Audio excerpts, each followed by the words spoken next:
Praise the Lord. 2 தெசலோனிக்கேயர் 1 அதிகாரம்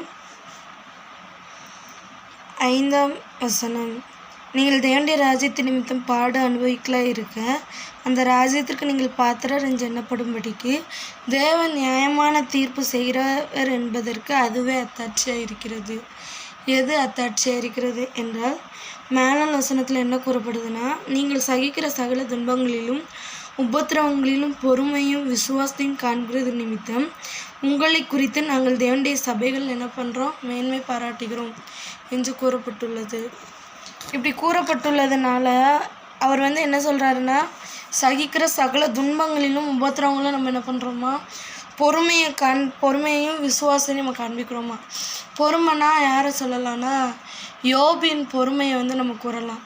அவர் ஊத்ஸ் தேசத்தான். ஊத்ஸ் யாருன்னா, சேமுடைய சந்ததியார் தான். சரிங்களா, நோவோட குமாரன் சேமின் சந்ததியார் தான் ஊத்ஸ். அந்த இதுலேருந்து வந்தவரே என்ன பண்ணுறாரு, அந்த பொறுமையை சகிக்கிறார். சரிங்களா, அவருக்கு ஆண்டவர் ரெட்டிப்பான நன்மையை தருவார்னு சொல்லி தெரியுமா? தெரியாது. ஆனால் நன்மை பெற்றனா தீமையை பெற வேண்டாமான்னு சொல்லி கூறுகிறார். அதே போல் விசுவாசம் எல்லாருக்குமே தெரியும். விசுவாசத்தின் தகப்பன் ஆபிரகாம். அவன் என்ன பண்ணுறாரு, குமாரனை ஆண்டவர் பலி கொடுக்க சொல்கிறாரு. அப்போ அவர் என்ன பண்ணுறாரு, சரின்னு சொல்லி பலி கொடுக்க ஒத்துக்கொண்டு அவர் செஞ்சு பாவனையை பெற்றுக்கொண்டார்னு சொல்லி புதிய ஏற்பாட்டில் கூறப்பட்டிருக்கு. சரிங்களா, அப்போது அவர் சகிக்கிற உபத்திரவத்திலையும் துன்பத்திலையும் பொறுமையும் விசுவாசத்தை காண்பிக்கிறது நிமித்தமாக தான் சபைகளில் மேன்மை பாராட்டுகிறோன்னா, இவர் பவுல் சொல்கிறார், நாங்கள் சபைகளில் போய் உங்களை குறித்து நான் மேன்மை பாராட்டுறேன்னு சொல்கிறாரு. ஆனால் நம்ம தேவனுடைய ராஜ்யத்தம் பாட அனுபவத்தில் இருக்கும்போது நம்ம பாத்திரர் என்று எண்ணப்படும் படிக்கு, யாருக்கு, அவருடைய ராஜ்யத்திற்கு பாத்திரர், நம்ம ராஜ்யத்துக்குரியவங்கன்னு சொல்லி எண்ணப்படும் படிக்கு நியாய தீர்ப்பு செய்கிறவர் என்பதற்கு இதுதான் விசுவாசம் தான் அத்தாட்சியாக இருக்கான். ஆனால் ஆண்டவர் இப்படி கூறுகிறார், விசுவாசம் தான் நம்மளை என்ன பண்ணுமா, ஜெயத்தை தருமா. நம்ம அநேக இதில் போராடுவோம், ஜெபிப்போம், விசுவாசத்தை கேட்போம். ஆனால் அநேக காரியத்தில் நம்மளால் பொறுமையை சகிக்க முடியாது. என்ன பண்ணலாம், இந்த பொறுமையால் நம்மளால் எதுவுமே பண்ண முடியாதுன்னு சொல்லி நம்ம அவரை விட்டு விலக தான் பார்ப்போமோ ஒழிய சேர மாட்டோம். ஆனால் ஒரு சிலர் என்ன பண்ணுறாங்க, அவர் எவ்வளோ தூரம் சோதித்தாலும் அவர் என்ன பண்ணுறாங்க, உறுதியாக பிடிச்சிக்கிட்டுறாங்க. சரிங்களா, ஆண்டவர் பரீட்சை, விசுவாசமானது பரீட்சையை தருதான். அப்போது விசுவாசிக்கும் போது அநேக சோதனைகள் வரும், பரீட்சை வரும், அநேக தடுமாற்றங்களும் வரும். அப்போ நம்ம அவரை எதை இழந்தாலும், அழகான ஒரு பாட்டு உண்டு, எதை இழந்தாலும் நான் உண்மை இழக்க மாட்டேன். அப்போ பாட்டாக மட்டும் பாடாமல் நம்ம என்ன சொல்லணும், எதை இழந்தாலும் ஏசப்பா நான் உங்களை இழக்க மாட்டேன்னு சொல்லி இந்த விசுவாச வாழ்க்கையிலையும் நம்ம அவரை உறுதியாக பிடிச்சிக்கிட்டோன்னா அவர் நம்மளை விட்டு விலக மாட்டார்.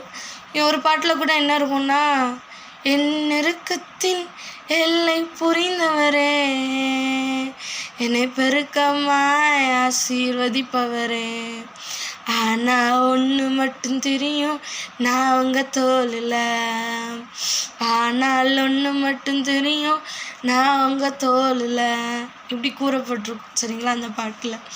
ஆனால் என்ன சொல்கிறாரு, எல்லா நெருக்கத்தில் நான் போனாலும் ஆனால் ஒன்றே ஒன்று மட்டும் எனக்கு தெரியும் ஈசப்பா, நான் உங்கள் தோளில் தான் இருக்கேன். அந்த விசுவாசத்தில் நம்ம போவோம்.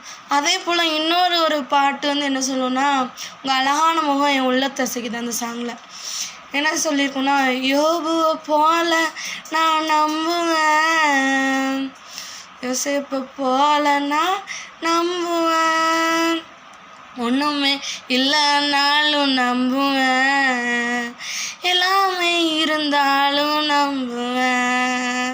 அப்புறம் இன்னொரு லைனில் என்ன வரும்னா, எதை இழந்தாலும் நான் நம்புவேன்னு சொல்லி கூறப்பட்டிருக்கோம். சரிங்களா, அப்போது நம்ம எதை இழந்தாலும் ஆண்டவரை மாத்திரம் நம்ம நம்பணுமா. அதில் இன்னொரு லைன், அழகான லைன் என்ன இருக்குன்னா, இன்னும் நம்புவேன், இன்னும் நம்புகிறேன், என் நம்பிக்கையே நீங்கள் தான், நான் நம்புகிறேன், இன்னும் நம்புவேன், என் நம்பிக்கையே நீங்கள் தான் சொல்லி கூறப்பட்டிருக்கும். சரிங்களா?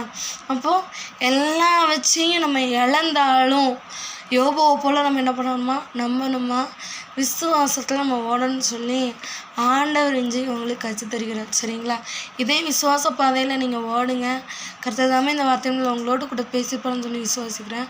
கர்த்தர் உங்களை ஆசீர்வதிப்பாராக. ஆமென். God bless you all. Thank you.